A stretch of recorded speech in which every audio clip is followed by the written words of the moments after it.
February the 17th, 2016. I have quite a bit to say, and then I can get kind of distracted sometimes. So I'm going to try this and see if it helps, and then I'll have some things to say at the end.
These questions that I made and the way that I made them, the reason why I think these are important is the fact that the integrity of the reporters has been damaged for the last year.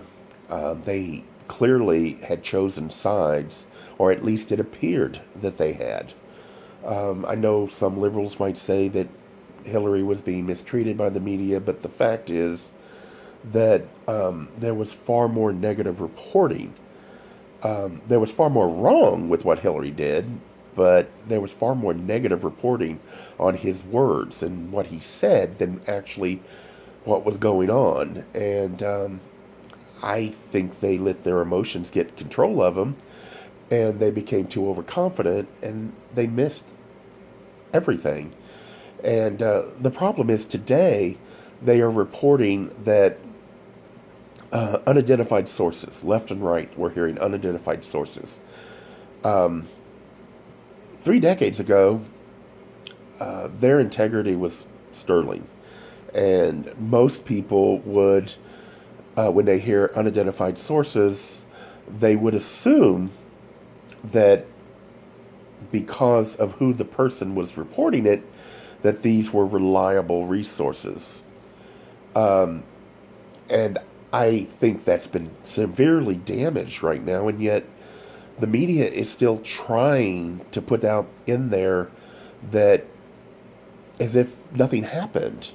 They're not trying to repair their own integrity. They're not trying to, that they're still reacting to Trump. They're still looking at tweets. And by the way, I would like to point out that those tweets still say Donald Trump. He is President of the United States. I think that's significant that when he makes these comments on Twitter, he is doing it as Donald Trump. And I think the reason why is because it is clearly not meant to be the policy of the United States. It is his opinion.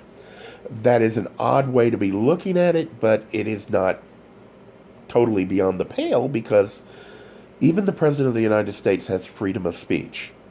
Maybe you don't agree, but it's true. And I really think that by missing this bit, that it really is just his opinion. You know, consider the fact that he talks about the torture part, and he says it's still, he thinks it does work. He's also said at the same time, even though he won't change his opinion, he says that he will defer to those people in office, which is basically saying, I still believe myself personally this is a good thing, but the president of I'm only the president, and I will do as the law requires, as what my staff actually believes. And I think, like I said, I think it's very important. And the media are continually letting their emotions get away from them, and they're missing all of these things that are really going on in the background. Does anybody really know for sure? Is it being reported on national news what actually is happening in the Congress as far as getting bills passed? I don't really, I mean, I've heard a few, but it's all on Facebook where they actually talk about these things that are being passed that a lot of people on the liberal side would not like.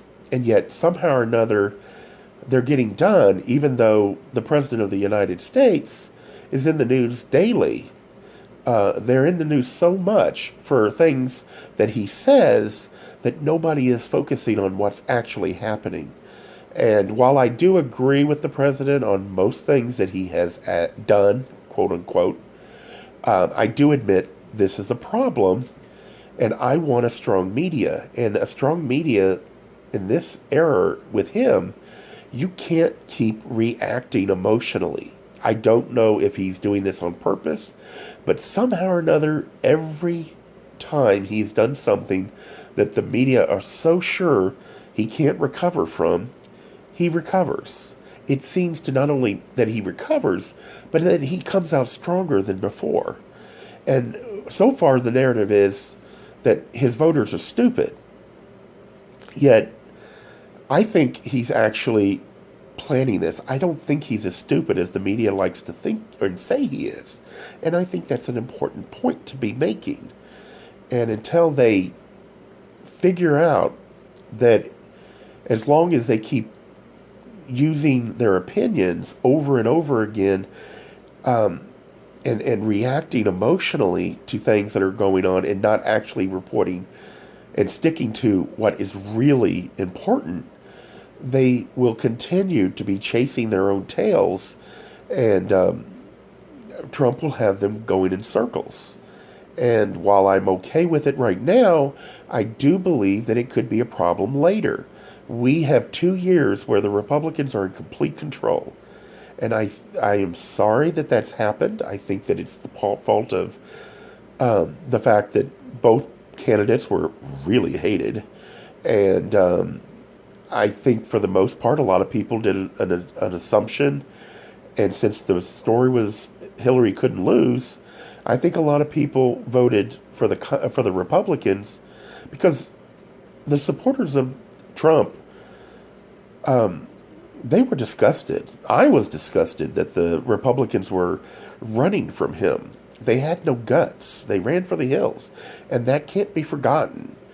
I voted straight Republican, but I was surprised to find out that they actually did rather well, because most Trump supporters were ticked, and I know they might have held their nose and voted for the Republican Party, but they weren't happy about it.